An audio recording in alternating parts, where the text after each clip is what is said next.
I got a grape story for you. It's National Naked Gardening Day on May 7th. On May 7th, you will have the option to join a worldwide trend of people who are like, I like gardening, but when I normally garden, I don't get sand in my vagina. And so now we can change that with World Gardening Day. Now, World Naked Gardening Day, in its 10th year, celebrated typically on the first Saturday in May. Who gardens with sand? Well, I guess it's soil. Soil in my vagina. My friend's mom had a whole sand garden. It was like very sandy. It wasn't like soil. It was insane. Interesting. Huge carrots. You can show off your carrot on National Gardening Day. Gardening naked is not only a simple joy, says one of the founders. It reminds us, even if only for these few sun-kissed minutes, that we can be honest with who we are as humans and as part of this planet. That's how the website puts it. Mark Story created World Naked Gardening Day with Jacob Gabriel, and he wants the day to be fun and insists no one will be penalized if they choose not to garden completely in the buff. So that's good for you guys in case you're a little afraid. No one will be penalized for No one will be penalized. Oh my gosh. Yeah, so that's it. It started in Seattle and now it's all over the world. Of course it started in Seattle. I love this. I think that it's awesome being naked. Yeah. I wish it was more widely accepted in everyday situations, but it's not. So this helps to normalize the human body and nudity, and I hope that it goes even further sometime in the future. I think that we're too prudish when it comes to the human body. I think that we're too afraid. And so if these people like to garden and they like to do it naked, awesome. I hate tan lines, and so this is a good way of avoiding those tan lines when you're planting those tomatoes. Yeah, because when you have tan lines and you're naked, it still looks like you're wearing a bathing suit, right? It's like... A little bit, a little bit. Yeah, like if it's a strong tan line, that's a good point. I like, though, what is it? We are part of this planet. Humans are part of this planet, so garden naked. Here's what I'd have to say. We invented clothes way before we started gardening. Like gardening is taking nature and making it more manageable so we don't have to deal with the harshness of the natural world. That's also the logic behind clothes and shoes. And anyone who watches Naked and Afraid knows that, I just sprayed it all over the place too, is that it is so tough to be naked. Especially when doing it. Oh, you watch Naked and Afraid? I do not watch Naked and Girl, Afraid. you gotta start. It's ridiculous. Why is it tough to be naked? Just like environmental factors? Thorns on the ground, bugs in your no-no spots. Like once every episode, it's like, I have a mosquito in my vagina. There's a leech on my scrotum. There's always guys like looking down going like, I think it's in my pee hole. Like that's why we wear clothes. I get it. There is something nice about just being naked outside. Yeah. Do you like being naked? Like if you're at home, do you like take your pants off as soon as you walk in and just like walk around? I'll sometimes go up to my girlfriend and just like shake it around near her. Shake what around? Your junk? I have not just my junk, but like everything. I'm getting there where it's just like, it's intense. Yeah. You? I do like to be naked. I don't sleep naked though. A lot of people like to sleep naked. Yeah. I'm not a naked sleeper. No, me neither. I think I have like the trauma of the 1994 Northridge earthquake in mind. You know, it's like subconsciously impacting me, and I think at 5 in the morning one day it's just gonna start shaking. At 4:31 in the morning? Was it 4:31? I think so. 4:31, 4:32 those were on scary January times. 17th, 1994. No, I get that. I think it's just like I say things like my shoulders get cold if I'm not wearing like a big t-shirt or something. My girlfriend sleeps, she can sleep no matter what. Right. You just put The Office on and she's out. She just watches it and falls asleep in like positions like this. They have a lot of photos of her. She sleeps with her like legs crossed, like an up like this with her leg across. She even sleeps beautifully. She sleeps beautifully.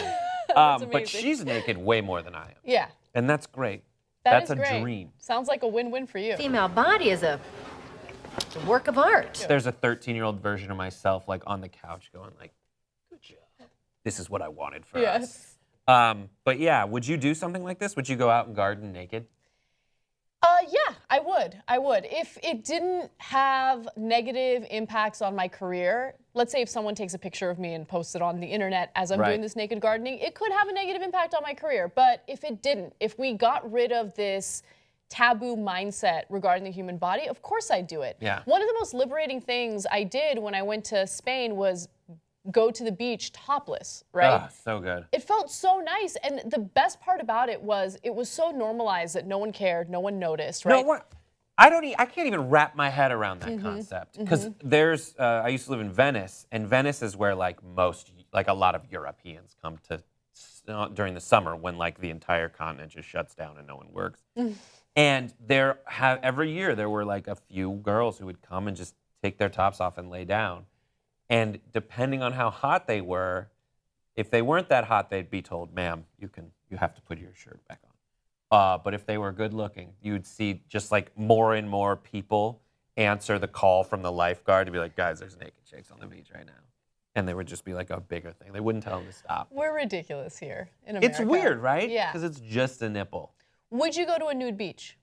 And just have my junk out? Yeah. I'm far more practical about that. Yeah. Like, I don't want sand in all my crevices. I do it.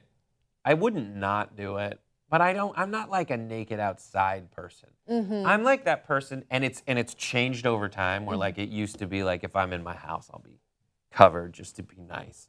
But I'll have those times where like I live on a street where like the people across the street can look directly into my house, like, and I look across and can see out the back window of their like condo or whatever. And I've had those times where I like walk out and I'll look up and be like, "Oh my God, there's a little gap in my curtains." And I'll be like, "Yeah, I'm naked, but it'll just take a second." So I'll just like slowly walk. I won't like run and hide. Yeah. I'll be like, they're old enough where it's like, I'm just gonna be naked here. Yeah, and also you're a guy, so you don't really run the risk of someone like secretly filming you or taking your picture and like, I don't know, doing nasty things with it. Yeah, I kind of hope they would though. That'd be very flattering in a very strange, depraved way. But yeah, I think there is something though about like not being able to see the nipples and like not seeing people naked where like eventually if you do, it's really cool. It's a big deal. Yeah, I mean, I remember talking to a Persian friend of mine who talked about his experience in Iran. And he was born in the United States, but he went to Iran and visited family for, I think, over a month. And he was telling me about how even though he was raised in the States and even though, you know, women here are, of course, much more scantily clad than women in Iran, after a while, like, women were so covered up there that seeing something as simple as an ankle would be, like, titillating. Yeah. Which is incredible. I think as long as it's your choice of how much you're going to show or not show, then that's, I guess, the goal. But if it's, like, forced on people that they have to cover up, there's, like, it's probably a lot of other problems. Like, there's the fact that we're, like, that puritanical. That still means that there's a lot of problems that are facing women that don't face men. Right. That said, we've talked about this on the show, like guys. I was at a bachelor party this weekend and there was one dude in a Speedo. And I was just like, oh, I don't need to see that. And that's Did he have a good body though? Like, yeah. I mean, you're a guy, you probably He's don't like care. in shape, like he works out. But I was like, oh God, why are you in a Speedo? I can see your penis. I don't need to look at that right now. But then when you get older, your wiener's just out everywhere. Like old men, and we talked about that on the show too. You just get a lot more comfortable with nudity as you get older, to be honest. Like I remember being in the women's locker room at the gym when I was younger, my early 20s, and I didn't want anyone to see me naked. I would like wrap the towel around me and then like put my clothes on or take my clothes off with the towel on. And then now I'm just like, whatever, right? Let it go. Let it all hang out. It's not perfect, but it is what it is, and I feel good about it. It is perfect. Thank you. It's perfect, because that's you, you know? And you be you, everyone out there. Don't let anyone say you're not perfect. And don't let anyone say I'm not perfect. It would be perfect if you gave us some comments in the section below, talked about this story. Are you going to garden naked? And is that legal where you live? Because we also don't want you going to jail. Seattle, it's legal, and San Francisco are the only two places. I'm pretty confident you can be naked at any point. See you next time on Pop Trigger, and subscribe.